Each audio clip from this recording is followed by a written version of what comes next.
Hi students, இன்னைக்கு நாம 11th and 12th standard first midterm ஓட syllabus தான் என்ன அப்படின்றத பார்க்க போறோம். ஆல்ரெடி நம்மளுக்கு வந்து ஸ்கூல் ஸ்டார்ட் ஆகி ஜூன் மந்தோல 1 வீக் வந்து பாத்தீங்க அப்படின்னா ஃபினிஷ் ஆயிடுச்சு. ஓகேவா? இன்னும் இருக்கிறது நம்மளுக்கு ஒரு 4 to 5 வீக்ஸ் தான் இருக்கு. ஜூலைல செகண்ட் வீக்ல நம்மளுக்கு எக்ஸாம் ஸ்டார்ட் ஆயிடும். ஓகேவா? ஃபர்ஸ்ட் மிட்டம் ஸ்டார்ட் ஆக போகுது. நம்மளுக்கு ஒரு 30 to 35 டேஸ் வந்து இருக்கு அப்படின்னு வச்சுக்கலாம். ஓகேவா? நம்மளுக்கு 30ல இருந்து ஒரு 35 டேஸ் தான் ஃபர்ஸ்ட் மிட்டம்க்கு இருக்கு. ஸோ இந்த ஜூன் மாசத்துல நாம எவ்வளோ படிக்கிறோமோ அது வந்து பாத்தீங்க அப்படின்னா ஃபண்டமெண்டல் மாதிரி கொஞ்சம் அடிப்படையா பேசிக் ஸ்ட்ரக்சரை நல்லா ஸ்ட்ராங் பண்ற இடம் தான் இந்த மாசம். ஸோ இந்த மாசத்தை நாம வேஸ்ட் பண்ணக்கூடாது.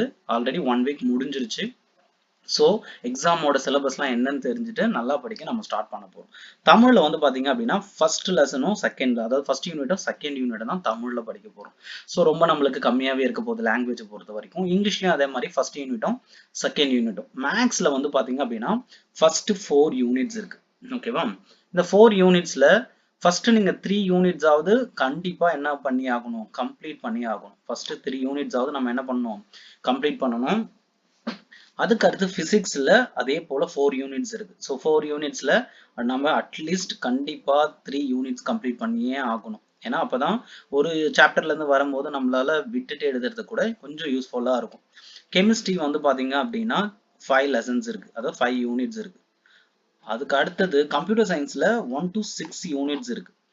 பாட்னி வந்து பாத்தீங்க அப்படின்னா பயோ பாட்னில 1 to 5 யூனிட், ஃபர்ஸ்ட் 5 யூனிட்ஸ் இருக்கு. அதே போல ஜுவாலஜில 5 யூனிட்ஸ் இருக்கு. ஸோ நம்மளுக்கு வந்து லாங்குவேஜ் தான் ரொம்ப கம்மி பண்ணியிருக்காங்களே கண்டி, மேக்ஸ், பிசிக்ஸ், கெமிஸ்ட்ரி இதெல்லாம் எடுத்துட்டோம் அப்படின்னா மெயின் சப்ஜெக்ட்ல போர்ஷன்ஸ் வந்து பாத்தீங்கன்னா ஃபர்ஸ்ட் 4 யூனிட்ஸ் நம்ம 1 மந்த்ல கம்ப்ளீட் பண்ணணும். ஏன்னா குவார்டர்லி வந்து பாத்தீங்க அப்படின்னா ஃபர்ஸ்ட் வால்யூம் ஃபுல்லா கம்ப்ளீட் ஆயிடும். ஸோ அதனால டெய்லி நல்லா கன்சிஸ்டன்சியா உட்காந்து கரெக்டான டைம்ல நம்ம ப்ராப்பரா படிச்சுட்டு டெஸ்ட் எழுதி பார்க்கணும், ரிவிஷன் பண்ணி பார்க்கணும். இதெல்லாம் பர்ஃபெக்டா பண்ணோம்னா நம்மளால நல்ல மார்க்ஸ் ஜூன்லயே சிலபஸை நல்லா கவர் பண்ணி முடிக்க முடியும். ஓகேவா? ஸோ நல்லா பார்த்துங்க, மேக்ஸில் ஃபஸ்ட்டு 4 யூனிட்ஸ் முடிச்சாகணும். அதாவது 3 யூனிட்ஸ் வந்து கண்டிப்பாக 100% கம்ப்ளீட் பண்ணியே ஆகணும். 4th யூனிட் வேணும்னா நீங்கள் ஒரு 50 to 70% வந்து கம்ப்ளீட் பண்ணலாம். ஃபிசிக்ஸ்லேயும் அதே மாதிரி கண்டிப்பாக 3 யூனிட்ஸ் 100% ஷுவராக கம்ப்ளீட் பண்ணியே ஆகணும் ஃபிசிக்ஸ், கெமிஸ்ட்ரியில். ஓகேவா? இதை கம்ப்ளீட் பண்ணி முடிச்சுட்டு டெய்லி என்ன பண்ணணும் அப்படின்னா ஒரு 90 minutes, daily 90 minutes study hour கண்டிப்பா நம்மளுக்கு இருக்கணும். ரெகுலரா பிசிக்ஸ் ஒரு நாள் வந்து இப்போ மண்டே ஸ்டார்ட் பண்றோம் அப்படின்னா மண்டே 90 மினிட்ஸ் வந்து ஏதோ மேக்ஸ் போட்டு பார்க்குறோம் அப்படின்னு வச்சுக்கலாம். அடுத்தது டியூஸ்டே வந்து 90 மினிட்ஸ், இது தனியா வந்து பிசிக்ஸுக்கு. அதே போல வெனஸ்டே வந்து ஒரு 90 மினிட்ஸ் கெமிஸ்ட்ரிக்கு. இது போல மெயின் சப்ஜெக்ட்டுக்கு நம்ம கண்டிப்பா டெய்லி 1.5 hours ஒதுக்கியே ஆகணும். மற்ற டைம்ஸ்லாம் வந்து பாத்தீங்கன்னா ஒரு 3 hours உட்காந்து படிக்கிறோம் அப்படின்னா ஒரு 1.5 hours வந்து மெயின் சப்ஜெக்ட்டுக்கும், மீதி இருக்கிற 1.5 hours வேற வேற சப்ஜெக்ட்ஸ்க்கும் நம்ம ஸ்ப்ளிட் பண்ணி டெய்லி படிக்கணும். இதுல மெயினான மிஸ்டேக்ஸ் என்ன அப்படின்னா, நம்ம என்னெல்லாம் மிஸ்டேக் பண்ணுவோம், சரி இப்பதானே ஸ்கூல் ஸ்டார்ட் ஆயிருக்கு, ஒரு வாரம் போட்டோம், இன்னும் 2 வாரம் போட்டோம், இல்லடா ஜூன் போட்டோம் அப்புறம் பாத்துக்கலாம் அப்படின்னு நம்ம விட்டுட்டே இருந்தோம்னா கடைசி வரைக்கும் நாம அப்படியே லேசினஸ்லயே இருந்துருவோம். ஓகேவா? அப்போ போனது திரும்ப வராது டைம்லாம்.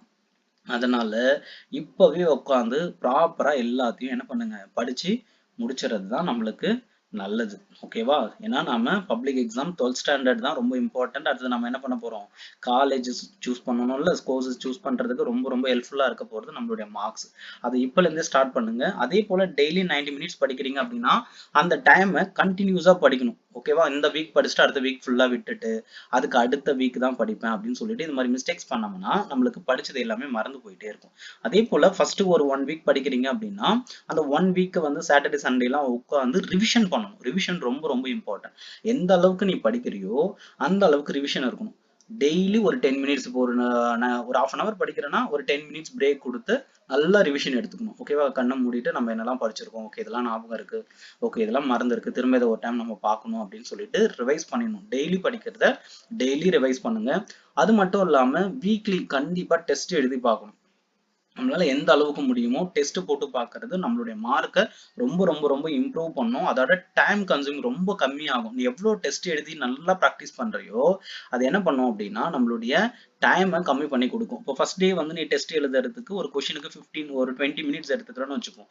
அதுவே அந்த டெஸ்ட்டை ஒரு 2 டைம்ஸ் 3 டைம்ஸ் ரைட் பண்ணி பார்த்தா அப்படின்னா ஒரு 15 to 12 மினிட்ஸ்ல நம்மளால அதை கம்ப்ளீட் பண்ண முடியும். ஸோ நீ எந்த அளவுக்கு டெஸ்ட் போட்டு பார்க்குறன்றதும் ரொம்ப ரொம்ப வந்து பார்த்தீங்க அப்படின்னா முக்கியம். ஓகேவா?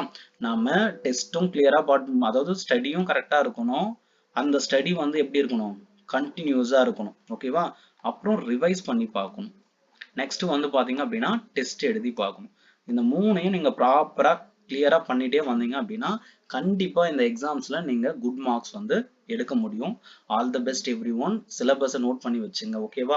ஸ்கிரீன்ஷாட் கூட எடுத்து வச்சுட்டு நல்லா படிங்க. வேற ஏதாவது டவுட்ஸ் இருந்துச்சு அப்படின்னா கமெண்ட் செக்ஷன்ல கமெண்ட் பண்ணுங்க. ஓகேவா?